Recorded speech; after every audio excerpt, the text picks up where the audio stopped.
Congressional Dems have the right priorities. Look at this. Overall, 74%, nearly 3 in 4 say no. Just 25% overall say yes. You might say, okay, well, at least Dems like Democrats. Not the case. Look at this. The majority of Democrats are independents who lean Democrats. Look at this. 55% say no, congressional Democrats do not have the right priorities. Now we know Donald Trump's approval rating has gone into a death spiral, but that's done no favors for the Democrats. Their popularity has remained underwater throughout the Trump administration, despite Trump's constant own goals. As you'll see in this next clip, part of the problem is Democratic leadership.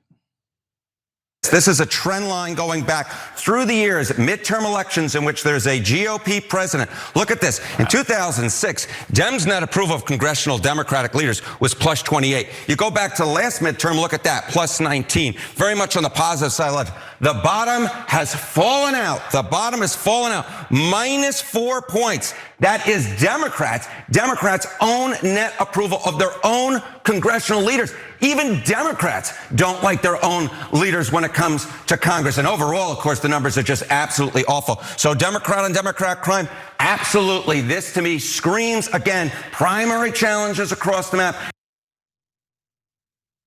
Now, case in point. In response to Trump's wartime address on Wednesday night, Senate Minority Leader Chuck Schumer criticized Trump for everything except actually going to war with Iran. Posting on X, has there ever been a more rambling, disjointed, and pathetic presidential war speech? Donald Trump's actions in Iran will be considered one of the greatest policy blunders in the history of our country, failing to articulate objectives, alienating allies, and ignoring the kitchen table problems Americans are facing. He is completely unfit to be commander-in-chief, and the whole world knows it. But the fact of the matter is that Americans are furious with both parties, according to a new poll from CNN.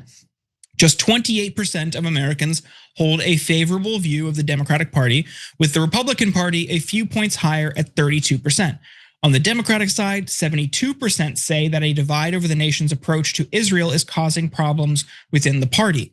About 2/3 of the Democratic Party is facing problematic divides over its priorities and its ideological position, with a smaller 58% majority seeing the party divided on whether Democratic elected officials should ever cooperate with Trump.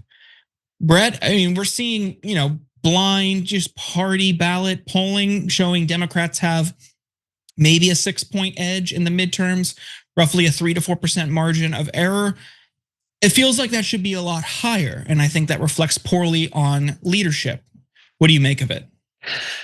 Yeah, I mean, this is one of those things where you could talk about it for a very long time. So what does Democrat mean? So there's a lot of people who identify as Democrat who think that the other half of the party is wrong, right? Do I think if I'm a progressive Democrat, am I happy with the establishment Democrats? No.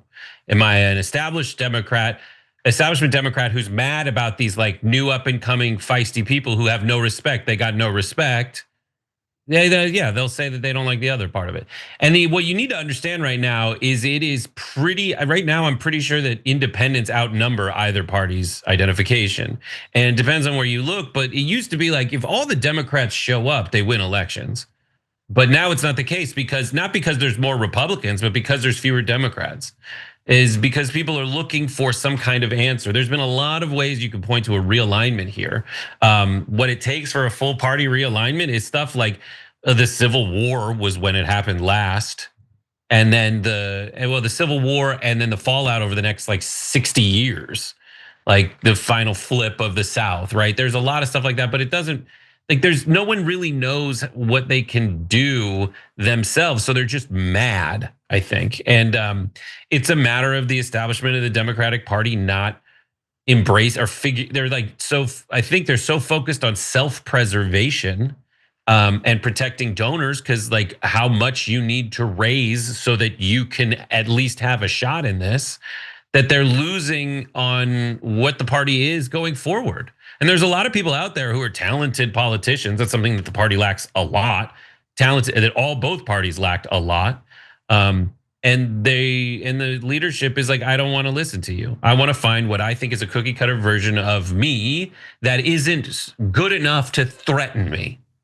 And that's how you get like some really good communicators out there. You get some Tallaricos, you get some Buttigieg's. Then you've got some people who are like really talented communicators who were just in a naked pursuit of power, like Gavin Newsom. And then people are like, oh, what does he look like naked? And then you've got progressives who are like trying to convince you, like, look, you were mad at me. And a lot of you people who are like the Midas touches, the what's it called? I've had it people, like they're the kinds of folks who in the past would have talked trash about Bernie Bros, but now are embracing it, which means the hard work that's been done here at this network over 20 years has borne fruit, whether we'll reach the promised land or Moses like be banished to the rim of Canaan, like who knows. But when it comes down to it, like, I mean, it is a very precarious position to be in, especially when your opposition party, the Republicans, is face planting so hard. But a lot of their themes are the same. The Republicans didn't have talented politicians. Donald Trump showed up, was telegenic, was a TV show host, and just destroyed them and hijacked the party. Awakened a lot of people, and now sitting there with the guy that they ended up being with, like he's really disappointing them, and the future lies in the balance.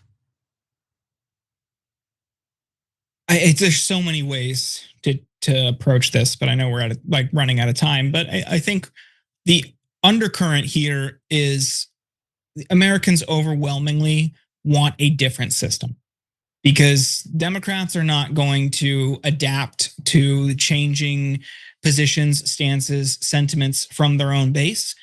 I mean, the fact that Chuck Schumer is still in a leadership position is baffling. This guy is not inspiring. He's not bold. He's not willing to take the fight to Trump and Republicans in a way that is sufficient. We need a multi-party, like parliamentary system with proportional representation. We need public financing of elections. That's just the start. And I mean, the reason we can't get there is because both parties want to preserve a two-party system, because it helps, like you said, Brett, it helps them in their pursuit of self-preservation. They can beat back and unify and try to harden their defenses in the event of a primary challenger for some incumbents. But you do see some breakthrough, but then they don't promote those people who showed, hey, my base really likes me. I'm really good at messaging. I have a different view than the standard pro-corporate, pro-billionaire donor class Democratic Party. They get ostracized, they get alienated. So it's the challenge is one of the Democrats' own making. We are weird, factually inaccurate representation of the Constitution of the United States of America. Not referencing that and why we have a two-party system is batty. I'm saying we should change it. Yeah, good, cool. Good luck with that. Okay, some of us want to fight for things. We'll see you on the other side. Every time you ring the bell below, an angel gets his wings.